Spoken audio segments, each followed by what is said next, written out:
All right, guys, y'all absolutely destroyed the video yesterday with the amount of likes we saw. I think that may have been a record for the channel in terms of likes in one day.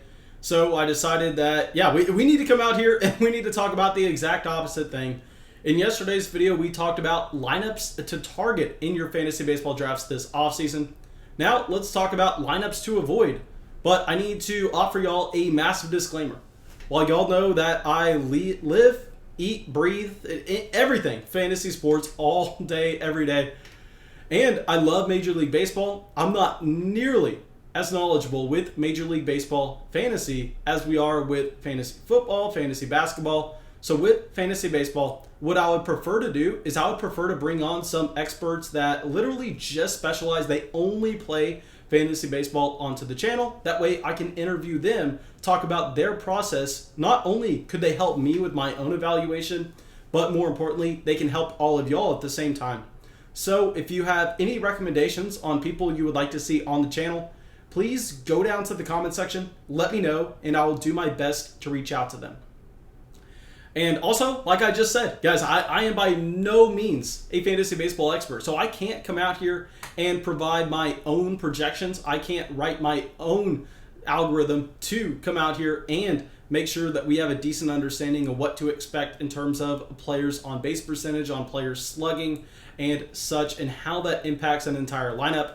So instead, I'm going to be going to a website that I really trust in Fangraphs, and we are going to be taking this data from that website. No, they are not paying for me for this, but I have to be completely honest with where I got it. So we got it from Fangraphs. And yeah, let's just jump right into it, and let's talk about the Pittsburgh Pirates right away. And oh my gosh, this team is looking horrendous coming into the year. I mean, last year they averaged about 3.65 runs per game. And in 2021, they are projected to average 4.20 runs per game. And I mean, if we just go through this lineup, it is quite possibly the worst lineup in baseball. I mean, if we go through and look at the best 2020 averages that we had from this lineup, you had Jacob Stallings at 248, Colin Moran at 247, Adam Grazer at 230, and Eric Gonzalez at 227. So yeah, I mean, I'm the highest hitting batter on this team. And I know batting average is by no means the best statistic to analyze these lineups, but still, it's somewhere to start. It's something that everyone understands. So if we look at their best average in 2020 being 248, and then we go, let's compare this to a fantastic lineup. Let's compare this to the Dodgers. The Dodgers have Corey Seager at 307, Justin Turner at 307, Mookie Betts at 292, Will Smith at 289, AJ Pollock at 276, and Chris Taylor at 270. So they had, let's count it out, 6 players with a higher batting average than the Pittsburgh Pirates' best hitter from last year. And yes, I have said this all the time, 2020 is not something that we can take a one-for-one comparison and expect that same thing to happen in 2021. 2020, the sample size was extremely small. It's going to be very hard to try to use those for our projections this year. But the sentiment holds true if you look at 2019 at the same time. So with the Pirates, I mean, this is a team that also really has nobody going at the top of drafts this season. I mean, they have Brian Hayes, and they have Brian Reynolds. And outside of that, they are really, really lacking with anybody at the top of drafts. And the reason is, if you're drafting anybody on this team, I mean, even if they get on base, A, they're going to be unlikely to score because whoever's hitting after them is going to be unlikely to advance them. Also, if they're going up to the plate, there's most likely not going to be anybody on base. So their opportunities for RBIs are going to be a lot lower.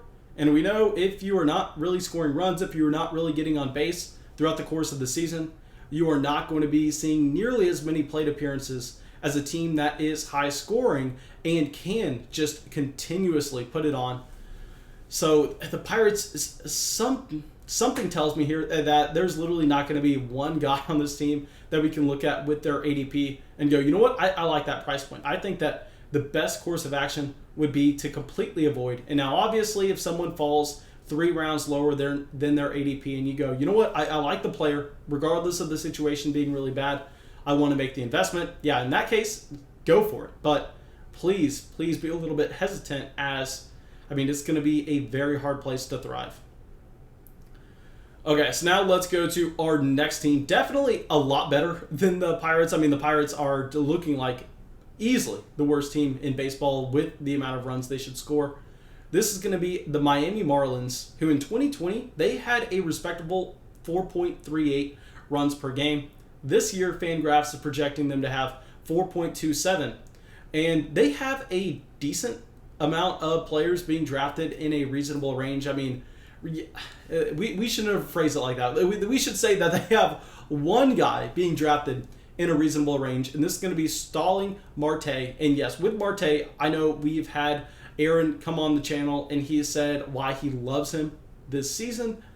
But I just want everybody to be a little bit hesitant when we're drafting players from this lineup, because just like I said, I mean, if these projections from Fangraphs hold true, even if Marte is able to get on base quite often, even if he is able to hit with power, it's not going to matter too much, because the people after him are not going to be able to give him the opportunity to score, and he is not going to have that many opportunities to get some RBIs. So at 50, I mean, that seems like a high price considering the next best player in this lineup, Brian Anderson, is being drafted at 230 in high-stakes leagues.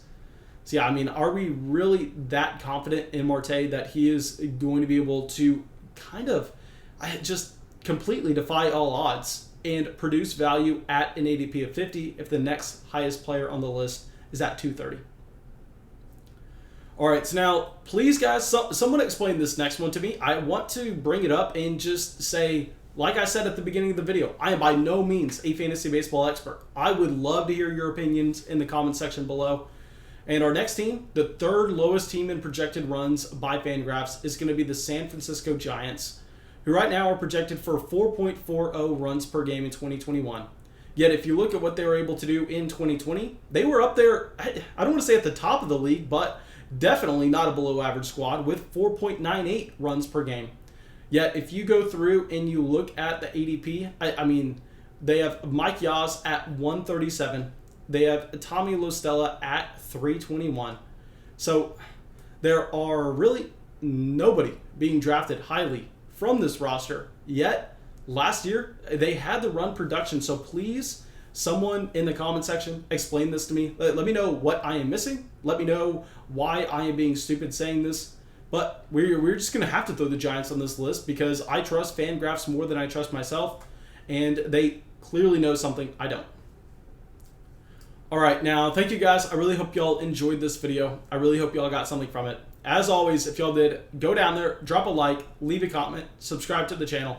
It helps us out a ton. And I'll see y'all with the video tomorrow.